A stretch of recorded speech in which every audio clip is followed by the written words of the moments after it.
پیارے ساتھیوں، آج ہم اس میں محمد صلی اللہ علیہ وآلہ وسلم کی کیلیگرافی بنائیں گے، وہ بھی ایکریلک پینٹس کے ساتھ۔ تو بلا کسی تاخیر کے اپنا کام شروع کرتے ہیں۔ جیسا کہ ویڈیو میں آپ دیکھ سکتے ہیں، میں نے اسکیل کے ساتھ 2 انچ کی ایک پٹی لگائی ہے۔ اس کے بعد اوپر سے نیچے کی طرف میں نے 3 انچ کے فاصلے پر ایک پٹی بنائی ہے، یہ آپ دیکھ سکتے ہیں۔ اس کے بعد اب میں ایک سرکل بنانا چاہ رہا ہوں، تو اس کے لیے مجھے کوئی چیز نہیں ملی، تو میرے پاس ایک باکس کا لڈ پڑا ہوا تھا، اسی سے میں نے سرکل لگایا ہے۔ آپ بھی کوئی بھی چیز پرکار یوز کر سکتے ہیں سرکل لگانے کے لیے۔ یہ ایکریلک کلرز میرے پاس موجود ہیں، تقریباً تمام ٹونز موجود ہیں، وائٹ، بلو، ریڈ، یلو۔ اب یہ ریڈ مارکر کے ساتھ میں نے اسی سرکل کو آؤٹ لائن کیا ہے، دوبارہ وہ لڈ رکھ کے۔ سب سے پہلے میں لوں گا یلو اور white colour, pure yellow, lemon yellow colour. میں اوپر والی جو پٹی بنائی تھی، جو اوپر والا پیلٹ تھا، جسے ہم کیلیگرافی کی زبان میں پیلٹ کہتے ہیں، وہ فل کیا۔ اس کے بعد نیچے والی جو 2 انچ کی پٹی میں نے بنائی تھی، اس کے اندر وائٹ اور یلو کلر کو میں نے لائٹ مکس کر کے وہ فل کیا ہے، اور اوپر لیفٹ سائڈ کی جانب بھی میں یلو اور وائٹ کا مکسچر ہی جو ہے light lemon yellow colour left اور رائٹ دونوں سائڈ پہ وہ اپلائی کر رہا ہوں۔ اور آپ کو نظر بھی آ رہا ہوگا میرے پاس 8 نمبر برش ہے، فلیٹ برش ہے، جس کے ساتھ میں یہ کام کر رہا ہوں۔ آپ اگر توجہ سے دیکھیں گے تو آپ کو اچھی طرح سے سمجھ آ جائے گا۔ پھر بھی کوئی چیز نہ سمجھ آئے تو آپ مجھ سے پوچھ سکتے ہیں، میں آپ کے لیے ہر وقت اویلیبل ہوں۔ آپ واٹس ایپ پہ میرے ساتھ رابطہ کر سکتے ہیں، فیس بک پہ، انسٹا پہ، یا یوٹیوب میں کمنٹس میں آپ ہم سے رہنمائی لے سکتے ہیں۔ یہ ویڈیو صرف اور صرف آپ کی رہنمائی کے لیے بنائی جا رہی ہیں، اور آپ کا تعاون ہمیں درکار ہے۔ اب یہ میں نے سرکل کے اندر وہی اوپر والا یلو اور وائٹ کلر جو ہے وہی اپلائی کر دیا ہے، اور اس کے بعد اوپر ایک چھوٹا سا منی سرکل بنا دیا ہے۔ اس کو میں نے بلیک کلر سے آؤٹ لائن دی ہے، ساتھ میں وہ جو اوپر پیلٹ بنایا تھا اس کو بھی۔ اب یہ میں رف سا رینڈم سا بلیک کلر اپلائی کر رہا ہوں، دونوں جانب ایک رف سا لک دینے کے لیے۔ تو آپ دیکھتے جائیں اور غور کریں، توجہ فرمائیں، تو آپ کو بڑی آسانی سے سمجھ آ جائے گا۔ یہ سب سے ایزی وے ہے، کوئی بھی کیلیگرافی آپ اسی طریقہ کار سے بنا سکتے۔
اب اوپر پہلے میں نے مارکر سے لکھ کے ٹرائی کیا ہے جو کہ اچھی طرح سے کام نہیں کر رہا تھا، تو اس کو میں نے چھوڑ دیا ہے۔ سیم کلر کا میں ریڈ کلر لوں گا اور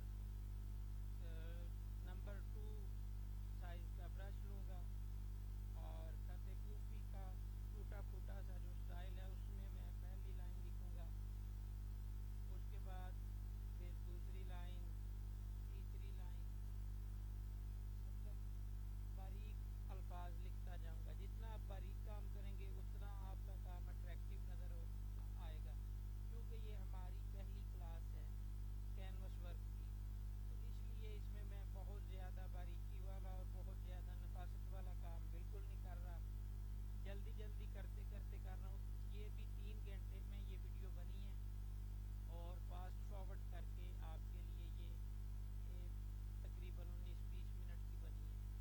اب اوپر اس پیلٹ میں آپ درود شریف لکھ سکتے ہیں، اس کی جگہ پر آپ اب کوئی اور دعا بھی لکھنا چاہیں تو لکھ سکتے ہیں۔ بیسک جو بیک گراؤنڈ بنانے کا طریقہ کار ہے ایک تو یہ ہے، آگے اور کئی طرح کے طریقہ کار ہیں جن کی مدد سے آپ بیک گراؤنڈ بڑی اچھی بنا سکتے ہیں۔